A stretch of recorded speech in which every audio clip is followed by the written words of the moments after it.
Good afternoon, everyone, and welcome to the University of Ottawa's Faculty of Law Common Law section. My name is Anthony Damsis, and we're here today to view the second annual LeClair uOttawa Virtual Reality Moot. But before we begin, we'd like to pay respect to the Algonquin people, who are the traditional guardians of this land. We acknowledge their long-standing relationship with this territory, which remains unceded. We pay respect to all Indigenous people in this region, from all nations across Canada, who call Ottawa home. And we acknowledge the traditional knowledge keepers, both young and old, and we honor their courageous leaders, past, present, and future. In a moment, we're going to hear remarks from our Dean, the Susan and Perry DeLeese Dean of the University of Ottawa's Faculty of Law. And then we will view what the students worked so hard to get to, which is their submissions, which were, from what I expect, will be quite fun submissions before a panel of 3 distinguished judges. So without further ado, I'd like to introduce our Dean.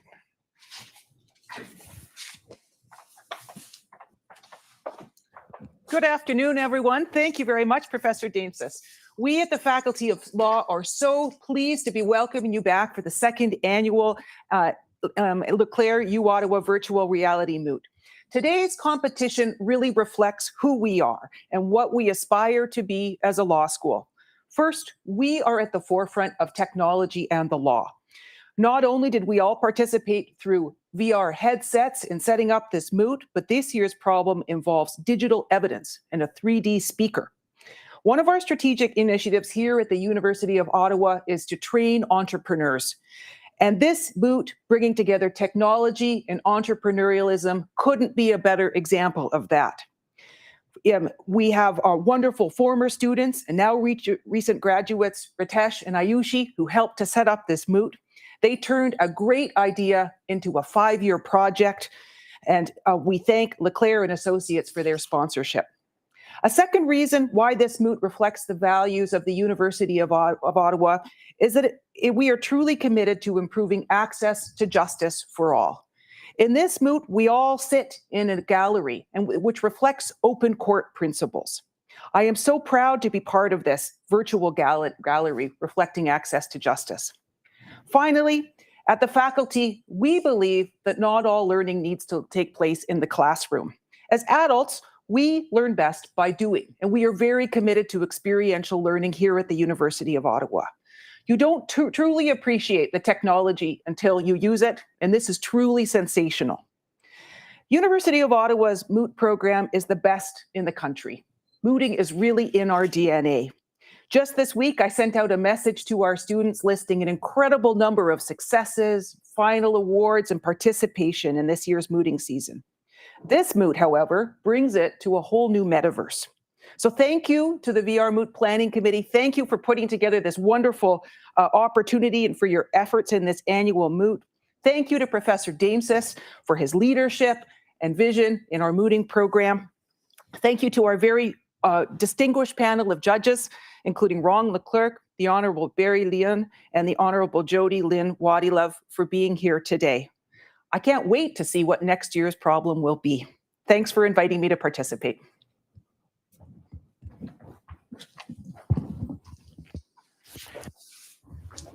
Thank you, Dean Boone. It now falls on me to give you a brief description of this year's moot problem before we go ahead and watch the submissions. So basically, this year's problem is a sale of good. The good happens to be a sneaker, but not just any sneaker, or at least that's what one side says. And interestingly enough, we built on last year's VR Moot by introducing evidence, as Dean Boone mentioned. So you'll be able to see the actual sneaker, and as you'll also notice, students were able to manipulate the sneaker in virtual reality. So all that's left is for us to see how our students argued and handled questions from the tribunal on this question of, did they get what they wanted to under this contract?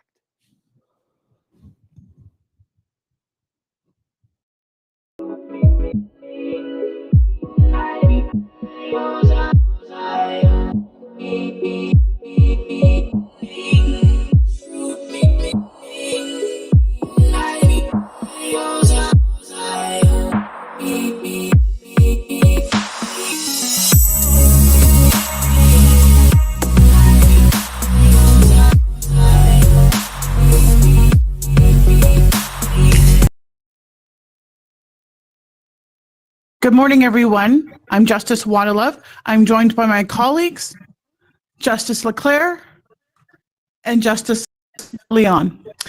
We are here convened on the case of LeBron Jordan's and Kicks Collectible. I'm going to ask counsel to first put their name on record before we begin.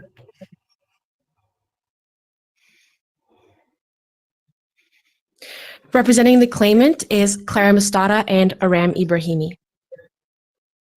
Thank you. And representing the respondent is Angie Ortiz-Romero and Ritvi Patel. Thank you. When you're ready, counsel, begin. Leon, Justice uOttawa and Justice LeClair. My name is Clara Mostada, and my co-counsel's name is Aram Ibrahimi, and together we will be representing the claimant, hereinafter referred to as Mr. Jordan. Would the court like a summary of the facts before we begin? Yes, please. Thank you. In October 2022, a contract was entered between Mr. Jordan and Kicks, where Mr. Jordan's would source 10 shoes that the respondent had requested in preparation for the opening of their store. The respondent paid the deposit on the order, and after the shoes were delivered, our client sent out authentication certificates for the shoes to the respondent. After the delivery, our client received an email from the respondent questioning the authenticity of the shoes, after there were complaints that they were fake. An independent appraiser verified that the shoes delivered were authentic. It is the position of the claimant that this court imposes an order on the respondent to pay the outstanding balance on the shoe order, interest, and legal costs. Today, we will be presenting 4 submissions. I will be presenting first that this is a valid contract and needs to be honored. Secondly, that the quality of the shoes has been met as per the agreement. And then my co-counsel will present that there are no implied conditions in the agreement. And finally, why our client is entitled to compensation. First, the agreement between our client and the respondent is a valid contractual agreement. Per the principles of contract law, both parties had the capacity to enter into the agreement. There was a valid offer, a meeting of the minds at the trade show. There was both consideration for the agreement, as shown by the respondent's verbal agreement and payment of the initial deposit, and further, there was also acceptance. Section 4 of the Sale of Goods Act requires that a contract be made in writing or by word of mouth, both of which are satisfied in this case. These factors all support that this was a valid contract. While our friends may suggest otherwise, this is a standard commercial agreement. However, there was a violation of this agreement. According to Section 26 of the Sale of Goods Act, the seller is responsible to deliver the goods, and the buyer must pay for the goods in accordance with the contract. In this case, the products were delivered. Our client upheld their side of the bargain and is still waiting to receive payment. This is a violation of the agreement. One of the primary issues in this case that our friends will argue that the contract was for collectible and not authentic shoes. However, the word collectible appears nowhere in the contract. And to suggest otherwise means that the respondent is unilaterally making changes to the contract. As seen in Exhibit 7, subsection 9, it indicates the contract may not be amended or modified except in writing, signed by both the seller and buyer.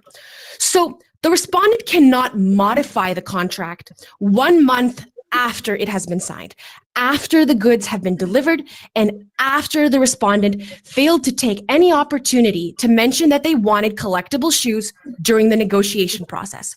Now, why is this important? There is a significant difference between collectibles and authentic shoes. Collectible shoes are more expensive than authentic shoes. They are more rare, and they are made in a certain geographic location or at times connected to a celebrity or event. So sourcing each type of shoe is a fundamentally different task. The respondent bought and paid for a Ford Pinto, and after it was delivered, said, "Where's my Cadillac?" My client did not know that the respondent wanted collectible shoes until after the contract was signed, after the products were delivered, and there is no evidence to suggest otherwise. The respondent has even admitted that they approached our client after viewing a viral video on YouTube called How to Spot Fakes, not How to Spot Collectibles. This is not a unilateral contract where you click yes to the terms of the conditions without reading it. This was a contract between two businesses that both operate in the shoe industry, two sophisticated commercial parties. That means there was an opportunity for the respondent to negotiate the agreement, and they never did. They signed the terms. If they were not happy with the contract, they could have come to my client and it could have been changed. However, at this point, we are too far gone. They signed the agreement. Secondly, our client upheld their contractual obligation to ensure that the quality of the product was as stipulated in the agreement. As seen in Exhibit 7, the contract states that best efforts would be made to authenticate the sneakers on the list. Authenticating, as described in the agreement, means ensuring that the sneakers are originals from the manufacturer. However, the agreement also states that authenticating does not guarantee where the sneaker is manufactured. Although our friends may suggest that a list of 10 collectible sneakers was provided, the final signed contractual agreement does not include any representations or warranties made about the sneakers being collectible. However, the shoes in question have been verified, not only by our client, who conducted an internal investigation after receiving the complaint, but also by an independent appraiser that the respondent hired as an expert in shoe authentication. Even the appraiser informed the respondent that they were authentic shoes, although they were not collectible. However, as we know, the agreement was for authenticated sneakers, which they have been confirmed to be, and to suggest otherwise means we are throwing this contract out the window. In sum, today I have discussed that the contract at hand is a standard boilerplate contract. The claimant has fulfilled their contractual obligations with the exact quality of sneakers required in the contract. Barring any further questions, my counsel will be presenting our final two submissions. Thank you, counsel. Any questions? None. No. When you're ready, counsel.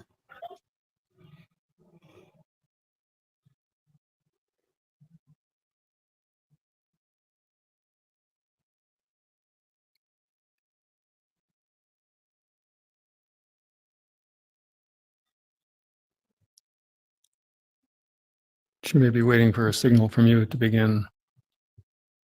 When you're ready, counsel.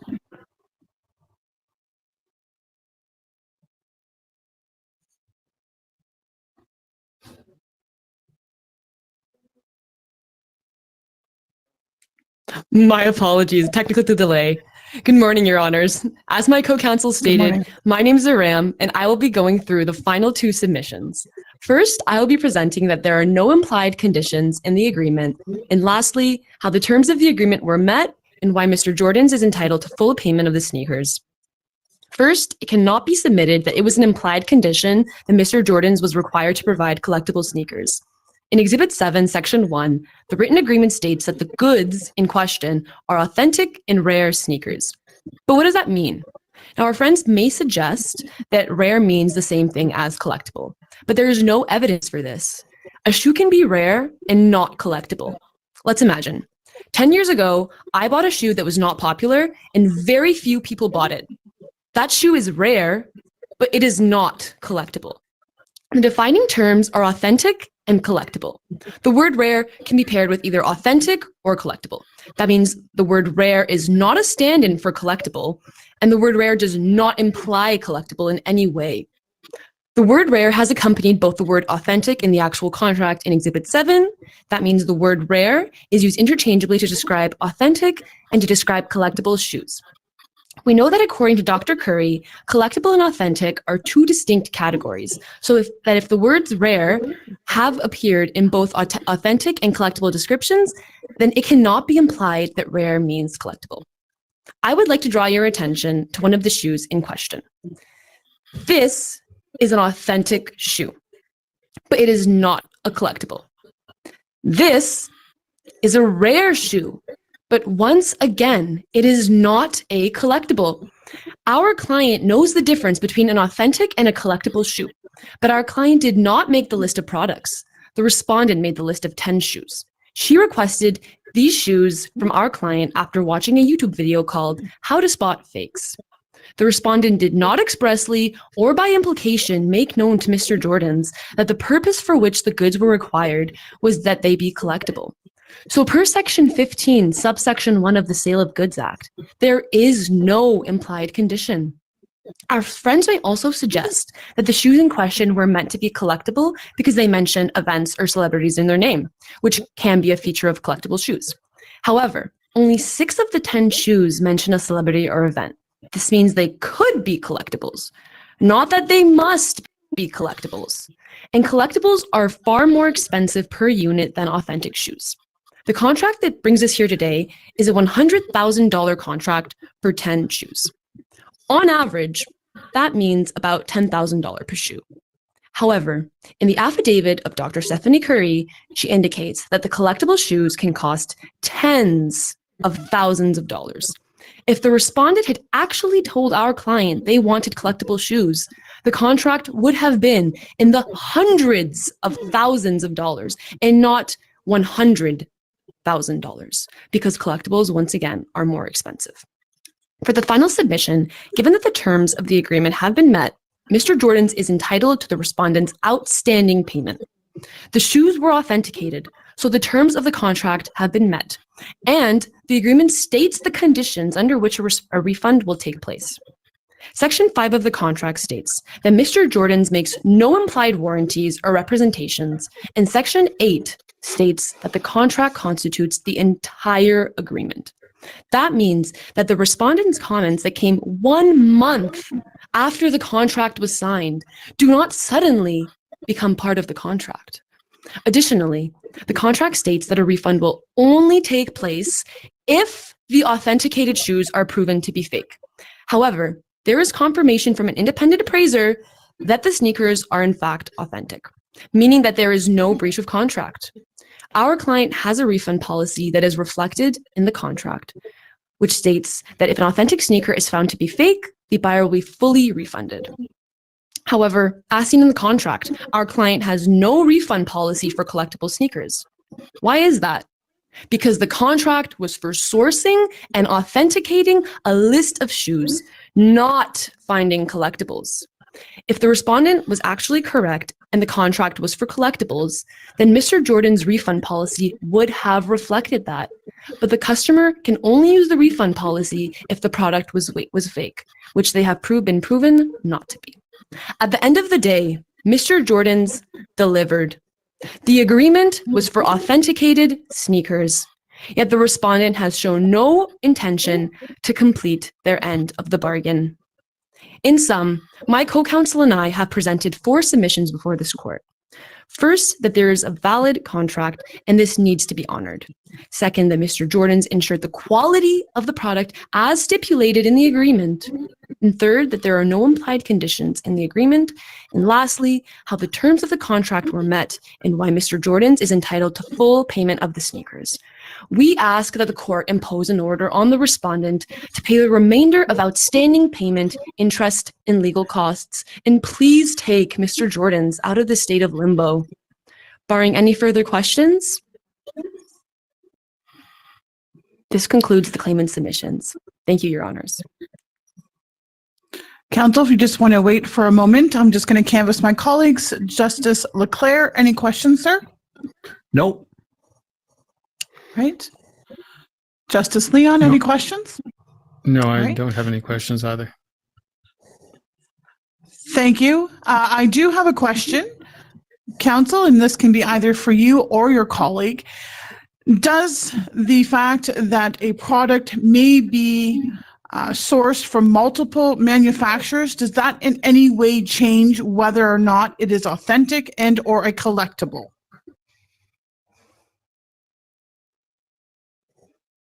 Sorry, could you please repeat? repeat the question? Yes. My question is, does the fact that a product may be comprised of different components that are manufactured from different sources, does that in any way change or affect whether or not the product is either authentic or a collectible?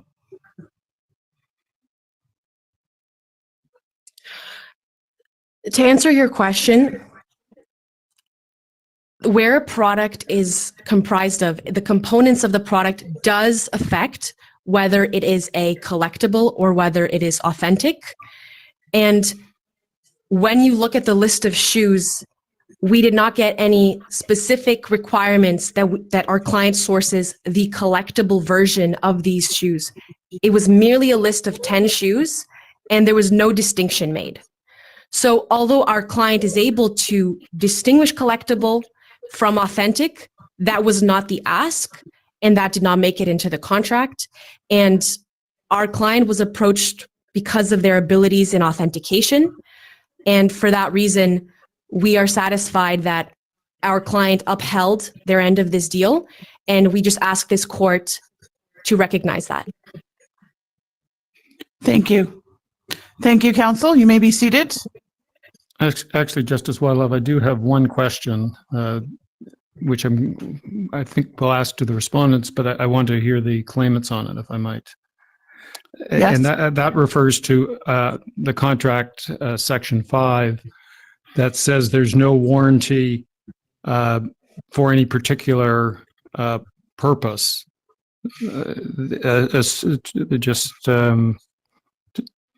I think those are the words. Do you have any submission as to the relevance of that provision of the contract? Certainly, Your Honor. Great question. The reason that I felt the need to bring that to light. Thank you for the compliment.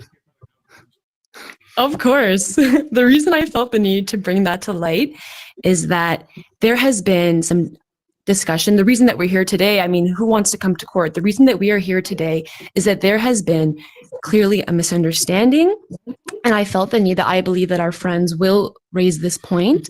Therefore, I wanted, for sake of completion, to raise this ahead of time and state that the potential implied terms that I believe our friends may submit to the court and address them ahead of time to drill home the point that there was no representation made outside of the contract that the claimant would be providing collectible shoes. As in the contract, it clearly states authentic and rare. Not once was it implied that there was collectibles in the picture. Thank you.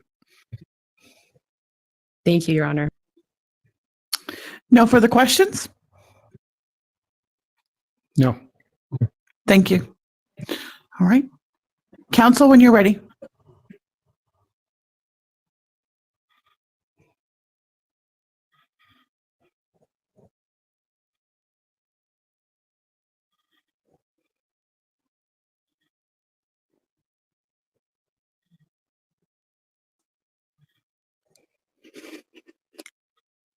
Good morning, Justices.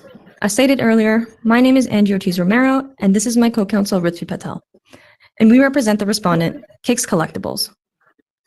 Now, this case focuses on Mrs. Lacey's, who is the owner of the new store, Kicks Collectibles. And she opened the store with the intention to sell collectible shoes that are rare and authentic. And she entered into a contractual agreement with Mr. LeBron Jordans, where he agreed to provide her with shoes for her grand opening. Unfortunately, the successful launch of Kicks Collectibles was quickly ruined when several customers returned the shoes that she marketed as collectibles, claiming that they were fake. And the hashtag Kicks Frauds began trending and resulted in the public boycotting her store. And the respondents will make 2 submissions in support of the position that these consequences were due to Mr. Jordan's failing to comply with the agreement made with Kicks Collectibles. I will be presenting the first submission, which will focus on how Mr. Jordan's failed to meet the requirements of the agreement. And the second submission will be addressed by my co-counsel, which will highlight how the agreement had implied conditions which Mr. Jordan's failed to meet. And this is why the respondents respectfully request that the court rescind the agreement between Mr. Jordan's and Kicks Collectibles. And the respondents do not contest that an agreement was formed. We do agree with the appellants in regard to this issue. And so I'll be moving on to my first submission.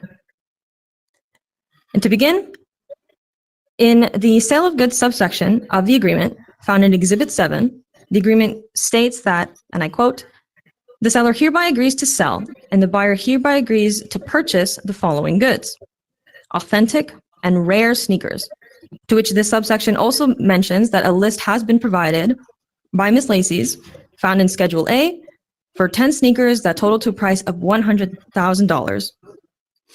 Now, the respondents would like to highlight that authentic and rare are key qualities for collectible shoes.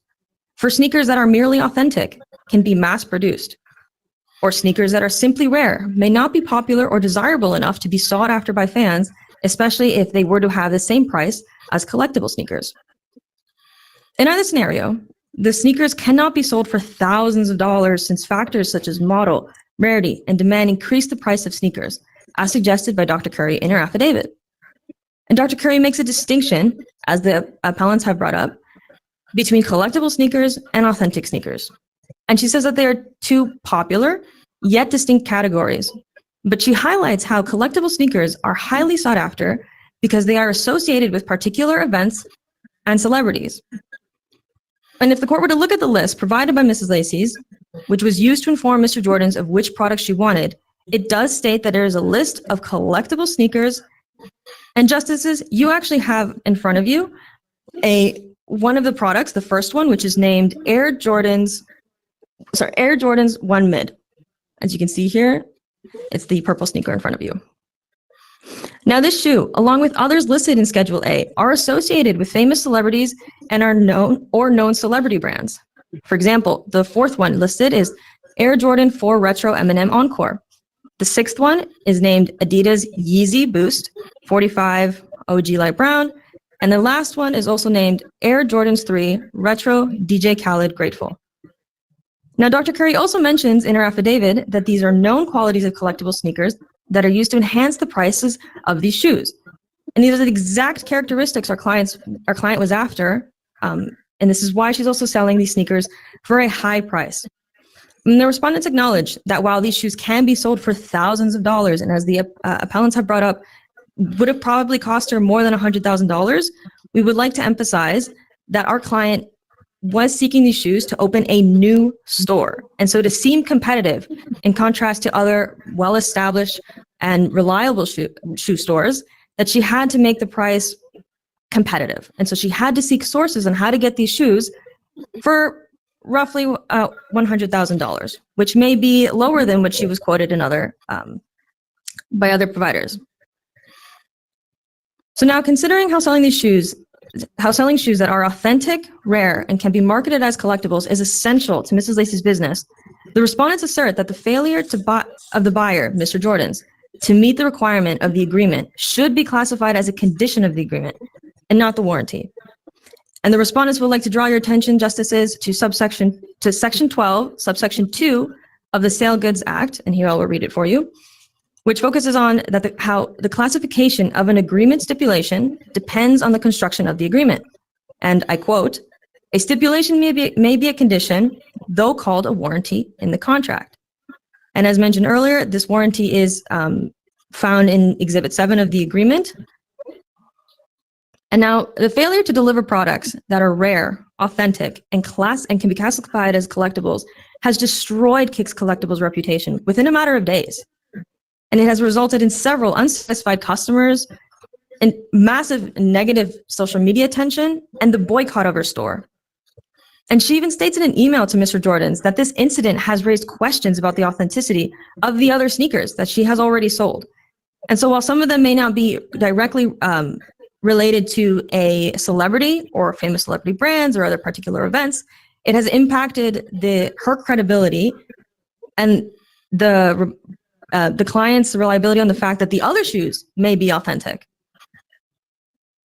Thus, the breach of this condition inhibited Mrs. Lacey's from obtaining a substantial proportion of the benefits that she was intended to receive by entering into this agreement. Mrs. Lacey's expectation was to use the shoes that Mr. Jordan's authenticated to sell at her store, Kicks Collectibles, to make a profit. However, due to the acts of Mr. Jordan's, Mrs. Laces has suffered a significant financial loss and hasn't been able to sell any of the shoes, and of course had to accept the returns made by customers. And if the court were to define the stipulation as a warranty, Mrs. Laces would only be entitled to damages, which would not be sufficient to repair her credibility or the reputation of her store. And now, while it is a possibility that she could use the shoes to sell elsewhere as normal shoes, it is highly unlikely since the customers, as I've stated earlier, won't believe her. Her credibility has been lost, her reputation was tarnished, and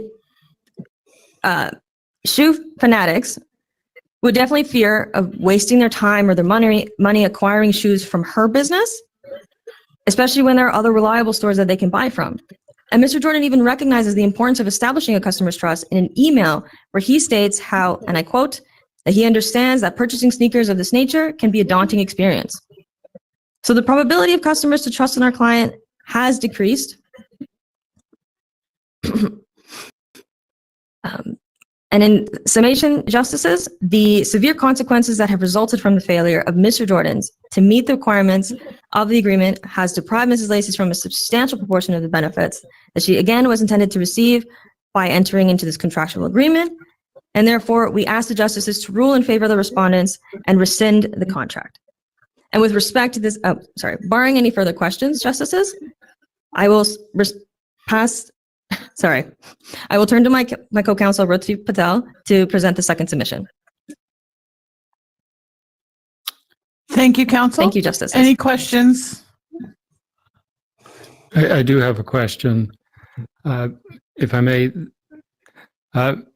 Ms. Romero, there is a list of shoes attached to the contract. Is that correct? Yes, Justice. And those are collectible shoes? Yes, Justice. In Schedule A, it does say that she has provided the list, and it's, I believe, say like a list of collectible sneakers, and then she proceeds to list the 10 sneakers that she is after.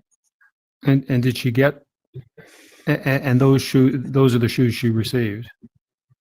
She did receive them, Justice. However, the issue here is that while the appellants are saying that he did his due diligence in assuring that they were authenticated, the respondents are highlighting that that wasn't sufficient to ensure that they were also, that they met all of the requirements of the agreement, which were that they be rare and authentic and that they meet the collectible standard that our client was after.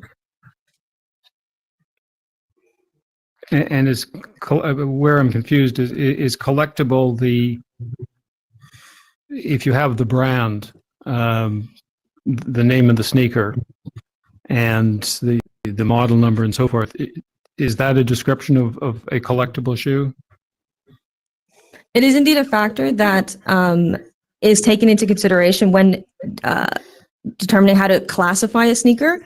And so as stated in Dr. Curry's affidavit, factors such as, again, model, rarity, and demand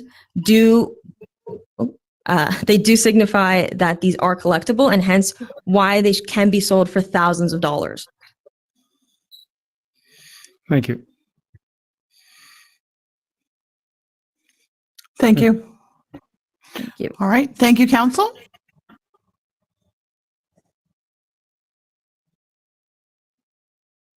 When you're ready, counsel. Thank you.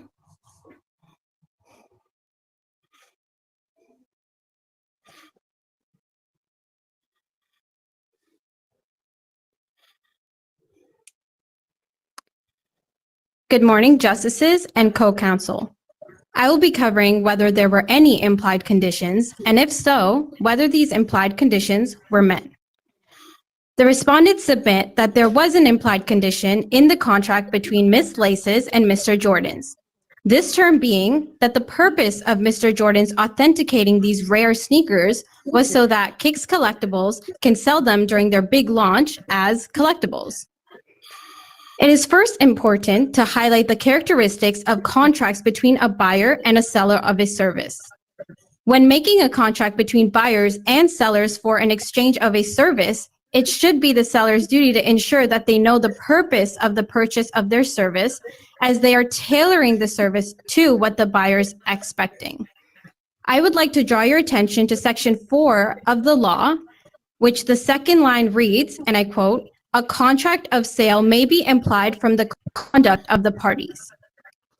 There are several pieces of evidence to prove that the conduct of our client implied she wanted collectible sneakers, and that it is highly unlikely that Mr. Jordans did not have knowledge of this implied condition. The first being that Miss Lace's store is called Kicks Collectibles, with the term collectibles in the name. She needed the sneakers authenticated for the launch of her new store, which is why the 10 shoes she provided to Mr. Jordans with were rare collectibles. Second, Miss Lace had initially approached Mr. Jordans to authenticate her collectible sneakers because he was popular on YouTube for a video called How to Spot Fakes, which has 35 million views. This indicates that Mr. Jordans has a lot of expertise on the subject of authentic, rare, and collectible sneakers, which impressed our client. I would now like to bring your attention to the Air Jordan 1 Mid as evidence, which is the shoe placed next to you. To us, this may look like an average shoe, but when referring to the affidavit of Dr. Curry, she stated that an authenticator ought to know the difference between a collectible sneaker and a non-collectible sneaker. Mr. Jordans, as the authenticator, should have been able to spot this difference between an authentic and a collectible when Miss Laces specifically provided him with a list of 10 rare collectible sneakers for him to source. Finally, referring to Chuck Taylor's email, which highlighted that only parts of the sneaker were made in the US, which makes the sneaker worthless to a collector, and that Jordan should have known this when he was selling the sneaker to our client. Mr. Jordans, as the expert, should have notified our client of information like this, which would impact the sale of sneakers. These pieces of evidence make it difficult to believe that Mr. Jordans did not have knowledge that the purpose of authenticating Miss Lace's sneakers was so that she could sell them as collectible sneakers. Now, I would like to bring to your attention Exhibit A. On Tuesday, November 8th, Mr. Jordan sends an email to Miss Lace where the last line reads, and I quote, "We wish you success with your grand opening and hope your customers enjoy these rare authentic sneakers." Miss Lace responds to that email about 2 hours later, and the last line of her email reads, "I am sure our customers will enjoy these authentic collectible sneakers." In this email, Miss Laces did use the word collectible. Following this email exchange, the sneakers were then delivered on November 10th. The claimants submit that Mr. Jordans had no knowledge that Mrs. Laces wanted collectible sneakers for her launch. However, before delivery of the shoe on November 10th, he certainly did know what my client wanted was collectible sneakers, but he chose to remain silent. It was up to Mr. Jordans to open the door to further discussion about how these sneakers could not be sold as collectibles, perhaps even ask for more money from my client to authenticate them, but at the very least, inform my client if they had suspected a misunderstanding of the original contractual agreement after reading the word collectibles. But he said nothing. He allowed our client to live in a world where he knew what our client wanted. She believed she was selling collectible sneakers as per her email and still chose to say nothing. As a result, in reference to Exhibit 2 and 6, our client is getting angry customers asking for a refund, which is leading to a great loss in reputation and finances for her store. Her store is being boycotted, and a tweet has gone viral stating that Kicks sells fake sneakers and to avoid at all costs. As referenced in Exhibit 5, Justices, Mr. Jordan's silence after my client had mentioned the terms collectible sneakers in the email exchange cost Mr. Jordan's nothing, but my client the reputation of her entire shoe store.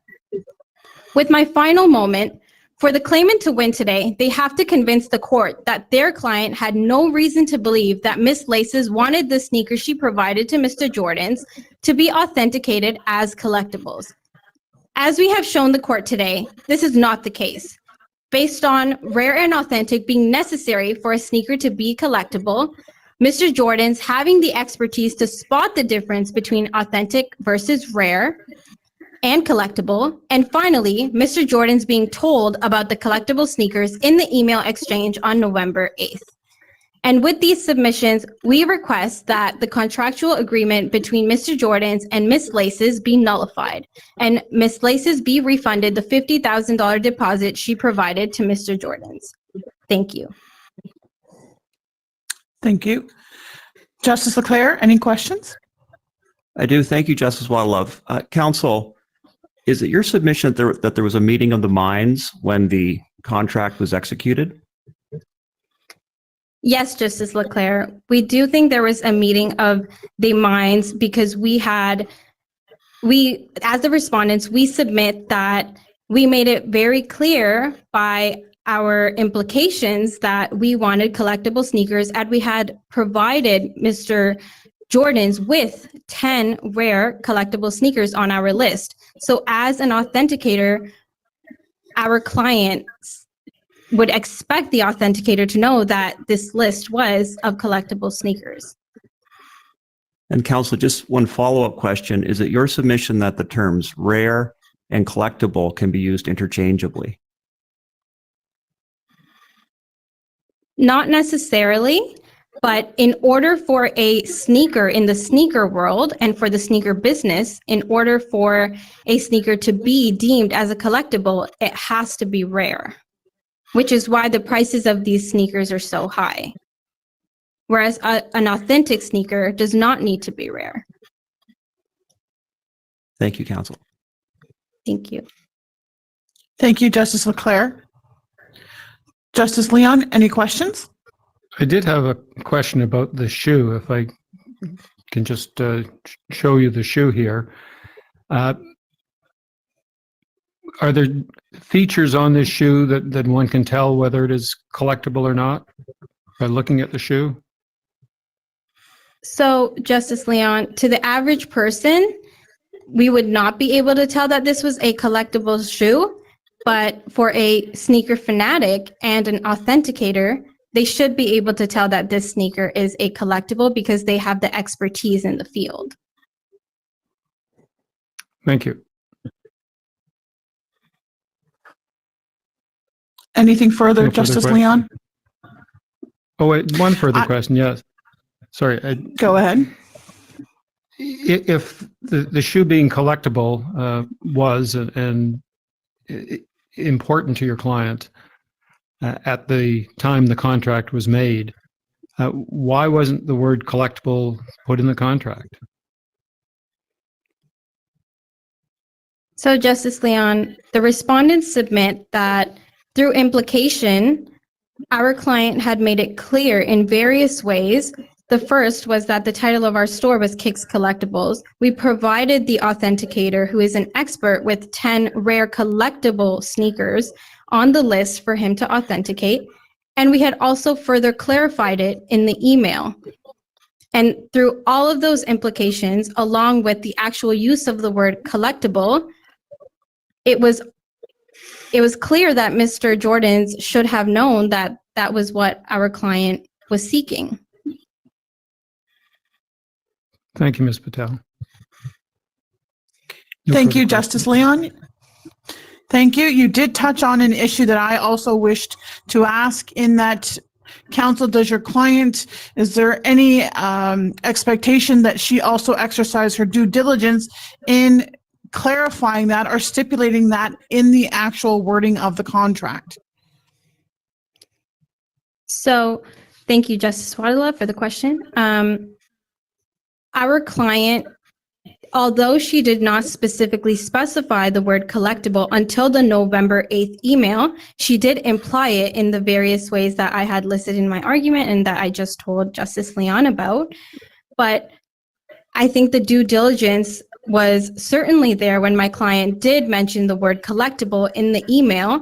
However, Mr. Jordan's remained silent after the fact. Mr. Jordan's had 2 days between when that email was sent and when the sneakers were delivered to us. However, he said nothing. He must have read the email, or we would assume that he would have, as a business owner who is catering the service to their clients to ensure that we were happy with the service, that we had received the shoe. And so in doing that, if he had read the email, which stated that we thought these were collectible sneakers, the due diligence should have been on him after that point to let us know oh wait, no, these are not collectible sneakers. But in fact, he said nothing. Thank you for your response. Anything further from either Justice?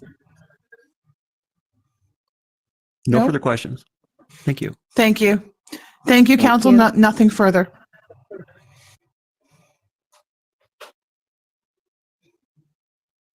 All right. Thank you. Do we have any reply submissions or any closing submissions? Yes, please, Your Honor. I will take the stand. Thank you.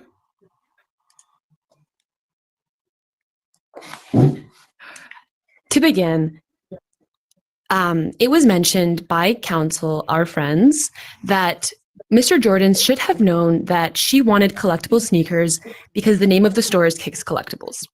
However, it cannot be assumed that a footwear store only sells collectible footwear because their name is Kicks Collectible. For example, Rexall Drugstore. What do you think of when you hear that store name?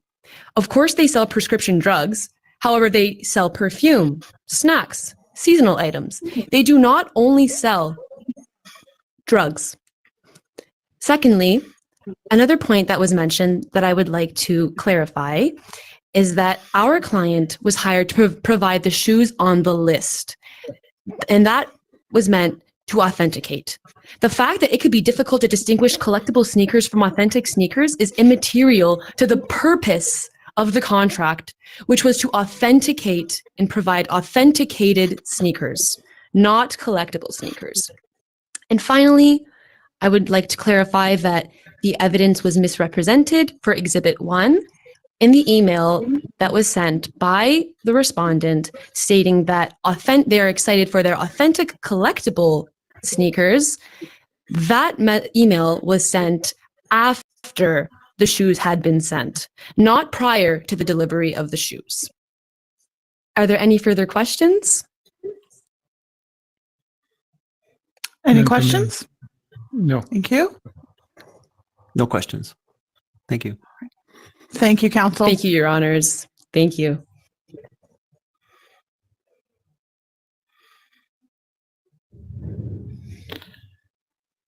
Any closing remarks before we begin deliberations?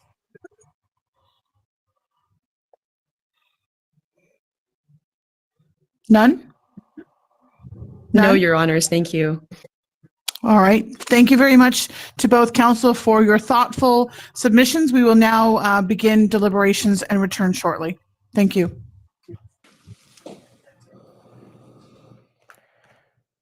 Well, thank you very much for those very interesting submissions. Congratulations to the students, and thank you to the judges for overseeing the hearing. What we saw was some very good advocacy, and what maybe people at home don't realize is these law students have only been in law school for 7 months. So that's exceptionally strong, and I look forward to seeing you at our tryouts in the fall, all 4 of you. Well, next, it's my pleasure to introduce our keynote speaker, a former graduate of our faculty as well. Yasser Naqvi is the Member of Parliament for Ottawa Centre, federal level. Before he won in Ottawa Centre, he also won in Ottawa Centre as a provincial MPP.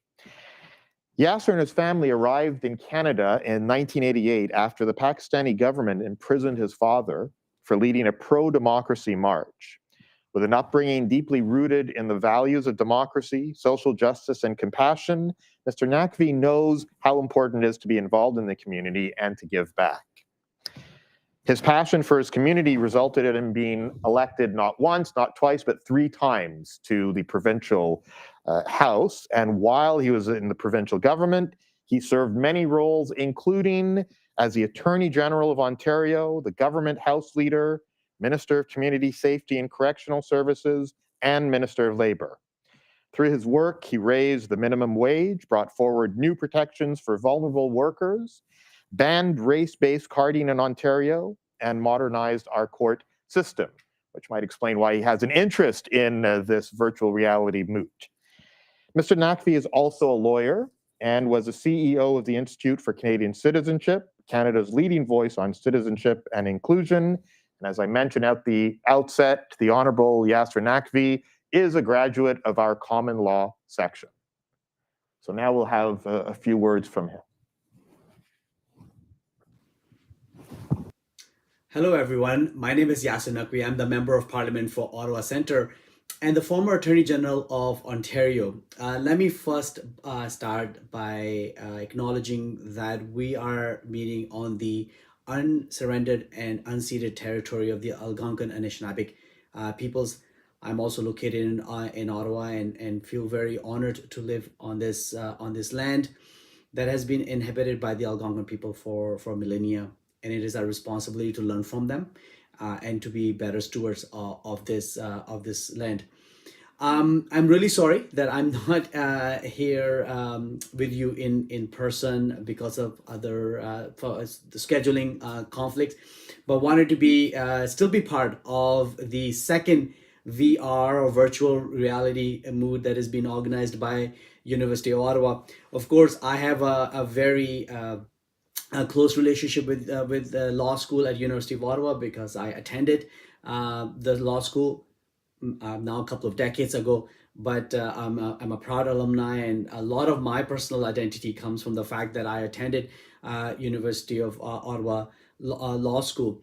I want to give a particular shout out to Ritesh Korak, has been a force behind organizing the VR Moot, and I know he's not alone. There's a lot of other students and professors that are involved, not to mention judges and lawyers who are participating in this Moot last year and this year. So I just want to thank all of you for the important role you're playing in this endeavor. It was quite fascinating to be part of the VR Moot last year. Just as a spectator, I was sitting in photo hall 147. I'm not sure if you're in the same room at this moment or not. And to watch the moot play out on a screen, just like I'm sure you have just done or about to do, and to see how a real court experience getting played out in a virtual reality mode. Of course, the graphics and some of the movements may seem odd to anybody watching, but I think the essence of it, capturing how legal principles, how a courtroom and rules around procedure, etc., could be emulated and or copied in that framework, is quite unique and was a learning experience for me. And as I understand, talking to Ritesh, this year there has been some elements that have been added on, such as looking at the particular evidence in 3D mode, and the opportunity for that in future in real courtrooms as to how evidence could be viewed in a 3D mode, and then better arguments perhaps could be made. But I think all this work is really important. This is just not fun or games, but speaks to the future that is perhaps upon us. I'm quite mindful of thinking of the times that we find ourselves living at this moment, and the pandemic, of course, has a big role in that. Because what we saw through the pandemic, and essentially we were forced into it by the nature of this disease, which is still not over yet, is how we were forced out of our comfort zone. And we were, all the things that we have been talking about in relation to how we can use technology better, we had to adapt really fast. I'm quite mindful of the time when I was the Attorney General, and we're talking about the period around 2016 to 2018, where we were discussing a lot around how can we introduce more technology in our court system. But the conversation at that time was not about doing virtual hearings, for example, through Zoom, as we saw through the pandemic, but simple things as ensuring that there's Wi-Fi in all courthouses across the province, because that was at that time, perhaps maybe in some places, still a major gap. We were discussing and creating provision for online filing of statement of claims, statement of defense. Very simple, basic things one would consider in this time and age. We're still in sort of an early contemplation, perhaps because Ontario has been a laggard in this area. But the point I'm trying to make is that what we saw through the pandemic, that all of a sudden, all those very foundational changes became a really important key part on how we adapt or pivot, as the term goes, to ensuring that access to justice remains available, and our courthouses continue to function in a time where everything was shut down. In-house gatherings were prohibited in order to protect ourselves, and we had to create rules around doing trials on Zoom, and I'm sure a lot of challenges, and the judges in the room will be able to speak to it with more authority, had to be dealt with in order to ensure that we continue to have a fairly accessible, well-functioning justice system. But I think that's an interesting thing to consider, because it has moved us, I think, quite quickly past some of our initial hesitations that we had around technology and how do we ensure access to justice, how do we ensure fair trials, how do we ensure a review of evidence, arguments being heard from all sides. And I'm not suggesting that it was a perfect mechanism, but it has brought us further afield, and I think probably have dispelled a lot of concerns that people have had. Now, I also understand, talking to many lawyers, to judges in the legal community, that there's renewed conversations around should we go back to where we were in 2019, or we continue to adapt. And I'm sure a consensus will develop that we learn from the experience and provide some sort of a hybrid mechanism as the new norm, or en route to a new norm, moving forward, and figure out where the gaps were or where we can do better in that regards. All that is a very important element in the conversation in light of what you are experiencing today with the virtual reality mood. Nobody, I'm sure, is suggesting that a VR mood or a virtual reality is going to become the norm anytime soon in how we deal with legal matters. But I think it's a glimpse in an opportunity, or parts of an opportunity. As I said earlier, Ritesh and I had a conversation a few days ago, and he was showing me the 3D image of the sneaker, or the type of sneaker that is in question in this particular mood, and looking at the 3D animation around it, the opportunity for one to sort of hold it, to feel it in a virtual mechanism. These are interesting elements that could perhaps be adapted to real-time in-person in cases, in trials, or trials that may be taking place through virtual mechanism such as Zoom or other methods that may be available. All of these things are important step in the direction. So I don't want to take too long, but I just wanted to share some of my thoughts in terms of the important role technology has played and continues to play in how we make our justice system more relevant and more accessible. For me, that is the key criteria. We often talk about access to justice, is how can all these technological pieces are aiding in better access to justice. If they deter from it, and I think this is probably a question that one can argue, then one has to address that particular issue. But my personal thinking and feeling is that the technology is here to stay, and it can be of a huge benefit to us. And if we can use it in a manner that it allows for more timely, fair justice system, where access to justice, regardless of means, becomes more accessible, then we're in the right direction, and those are the conversations that we need to have.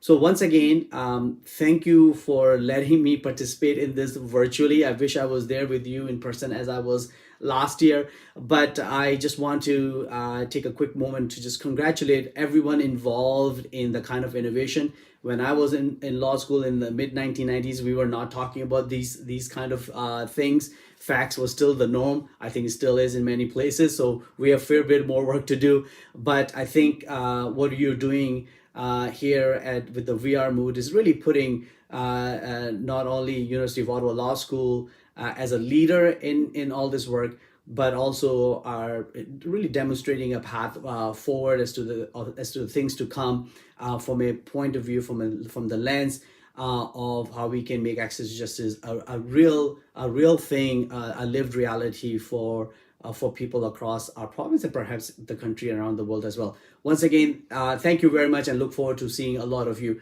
in person. Thank you. Merci beaucoup.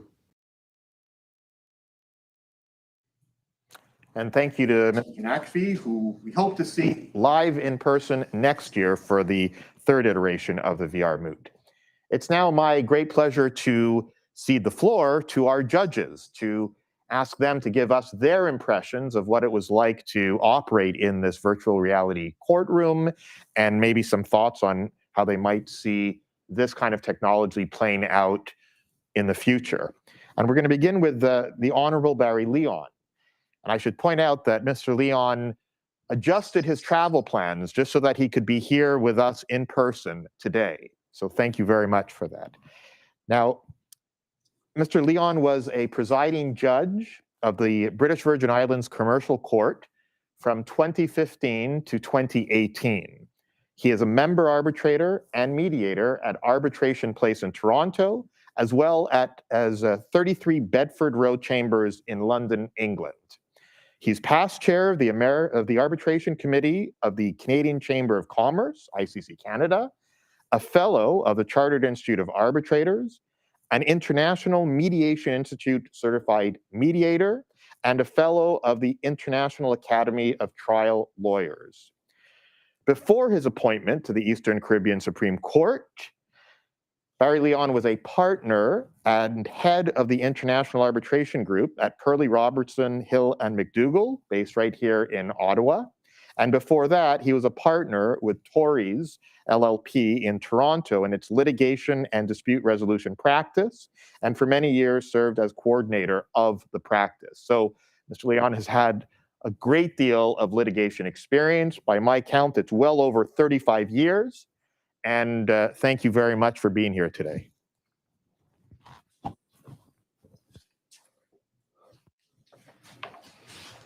Feels like I'm just getting started at 35 years. Thank you, Professor Dainsas. Let me begin by echoing what Dean Boone said about the mooting program at University of Ottawa. It is world-renowned, particularly in the arbitration world, where I spend a lot of my time, and Professor Dainsas, you may or may not know, is, I would say, the most successful mooting coach in the international arbitration world, having coached University of Ottawa teams to win the moot more than once. Secondly, and I somewhat will echo what Yasser Naqvi said, that University of Ottawa is showing great vision with this moot, and it is a tremendous thing that LeClair and Associates has showing the vision to support it and to be out front in the technology that is going to have some place in the future of litigation and arbitration. As Yasser Naqvi said, it's not clear yet what the roles will be, but it starts to become clearer and clearer as we move forward in the technology world. I would be remiss if I didn't say some words about the mooters that you've just seen. We were blown away by the quality of their submissions, the fact that they are new at the law game, new at mooting, and haven't had the coaching that they will get if they continue on in mooting. They were really terrific, and the law school should be proud to have you as part of their mooting future. Now, the experience as a virtual reality judge, it's difficult to describe because you get into the moment. You are sitting there at a desk, much like I'm standing here in front of this camera, in front of this desk, but you forget that that's where you are. You become immersed in the experience. And it is immersive. And that in itself, I think, says something about what the future is. Obviously, there's a lot of stilted movement, facial expressions, and facial expressions are important to people who are judging or as arbitrators, important to counsel watching the people who are their adjudicators. But Professor Richard Susskind, who some of you may have heard of, he has been writing about technology in the law for years. He just came out with a new book. He's consulting to the Lord Chief Justice of England and Wales. He was talking a couple of weeks ago about artificial intelligence and the recent great steps forward. But you could say the same thing about virtual reality. This is the worst it's ever going to be. It is only going to get better and better, and the technology will improve. And so, again, what Yasser Naqvi said is, where do we go in the future? What are the uses that we could be making of this technology? And he illustrated when he was talking about the shoe, and we saw that in the demonstration. But there's lots of, apart from shoes in a courtroom, there are a lot of remote locations that wind up in disputes and litigation and arbitration, offshore drilling platforms in the far north and in Antarctica, in remote locations, manufacturing processes, a number of times in handling cases, gone to look at boilers that exploded, manufacturing systems that were the subject of a dispute. And you can only get so close to some of those things. They're using drones now to provide video images, but that's not the same as being able to take the running shoe and turn it around and look at it. So there is a future for this technology.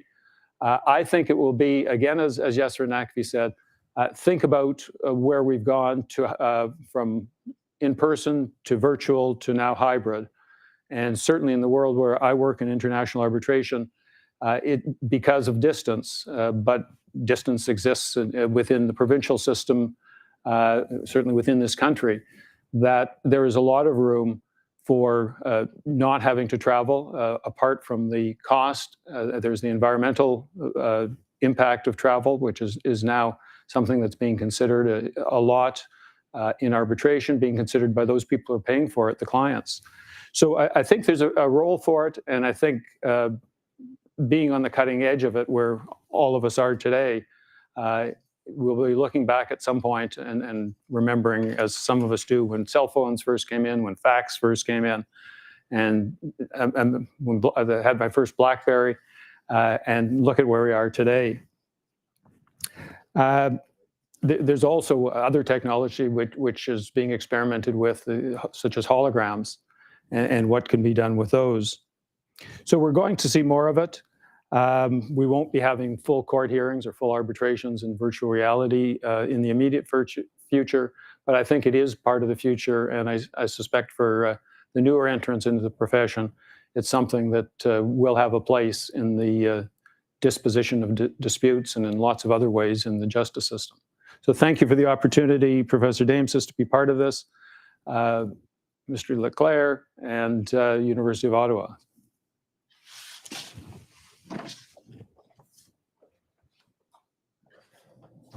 And thank you. We'll next hear from the Honorable Justice Jody Lynn Wadelov, who was appointed to the Ontario Court of Justice in 2018. She has served as Senior Legal Counsel to the Honorable M.H. Tulloch at the Independent Street Checks Review and Independent Police Oversight Review. She was Senior Legal Counsel with Ontario's Missing, Murdered Indigenous Women and Girls Joint National Inquiry Team and Coroner's Counsel at Coroner's Inquest across the province of Ontario. She's also served legal counsel to the Ministry of the Attorney General and the Ministry of Community Safety and Correctional Services in areas including Indigenous legal issues, civil litigation, policing and law enforcement, immigration, and citizenship.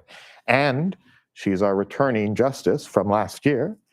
So thank you very much, and we look forward to hearing from you.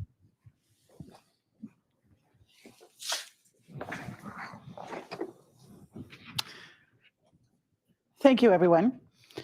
I first want to thank the University of Ottawa Faculty of Law, Professor Dempsis, and Mr. Ritesh Kotak for what has been, in my view, an extremely successful and unique mooting experience. This is my second year being a part of the LeClair Virtual Reality Moot. I'm also an alumni of the law school, and I'm thankful for the opportunity to join you here today in Ottawa. I also wish to specifically acknowledge and thank Ritesh Kotak and his colleagues who have given a significant amount of their time and energy into making this virtual reality moot happen today. Chimigwech, thank you, merci. If a picture is said to be worth 1,000 words, then an immersive virtual reality courtroom experience should be worth at least 100,000 words. Virtual reality is commonly used for entertainment or education purposes. And after today's experience, I think the possibility of using virtual reality in the courtroom is both exciting and promising. Today, we experienced that it may be possible for court participants to put on a headset and to become fully immersed into a 3D court proceeding. From an accessibility perspective, if the technology is available and affordable to citizens, it could be used to bring everyone together in a courtroom. This would be significant for those living in rural and/or remote areas and who do not have close and/or frequent access to a courthouse. Based on my experience today and in this event, I look forward to it. In my view, today, the moot court participants all performed exceptionally well. I was very impressed by your legal and oral advocacy skills, especially given that we were in a virtual reality setting. Congratulations to you all on a job well done. And congratulations to the University of Ottawa and to LeClair and Associates on what has been a very successful second moot court event. Thank you.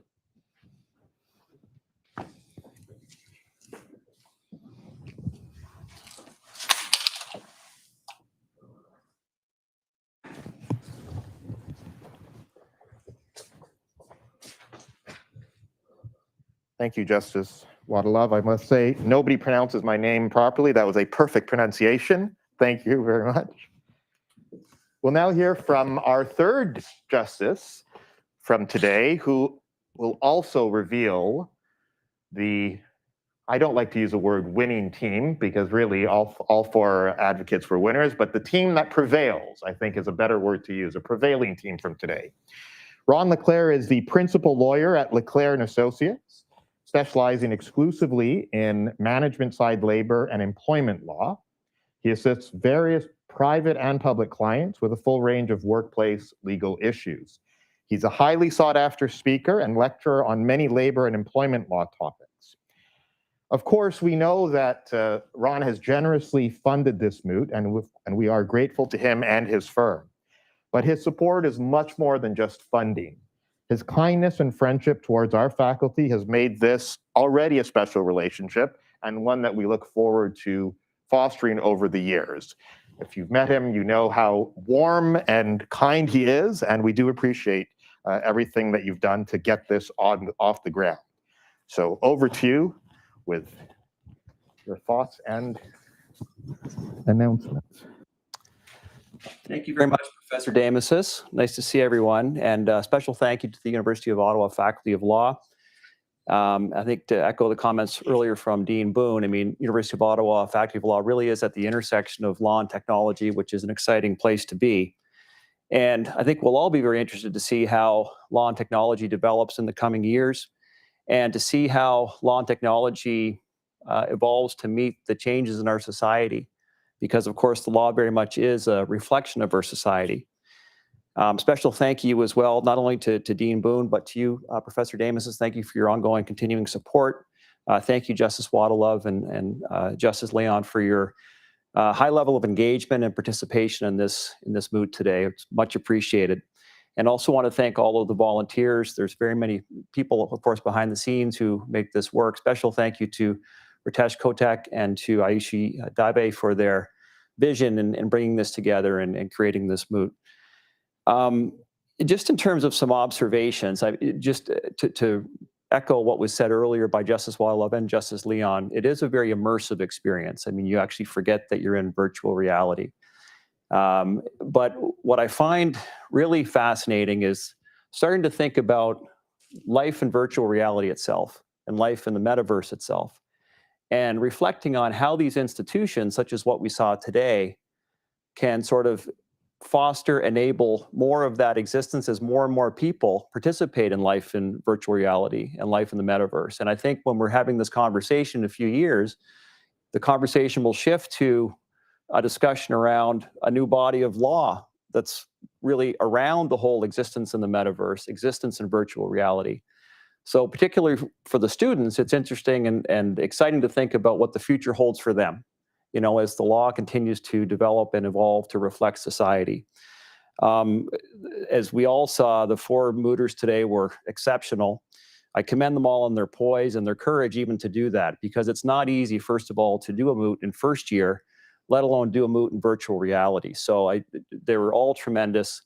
I think Justice Leon used the term blew us away. You really did. I mean, it was an incredible performance from all of you. And of course, we're charged with making a decision, which we've done. And I would say that all 3 justices that you appeared before today took our assignment very seriously, and we did carefully deliberate the moot and the outcome. After those careful deliberations, we've made the very difficult decision to proclaim the prevailing team, to use your term, Professor Damasus, as being the claimants, Clara Mustada and Aram Ibrahimi. There are cash prizes, of course, for both teams, but again, it's less about the winning and losing and more about the participation and the growth. And hopefully all 4 of you saw this as a wonderful learning and growth experience. Thanks so much for your participation.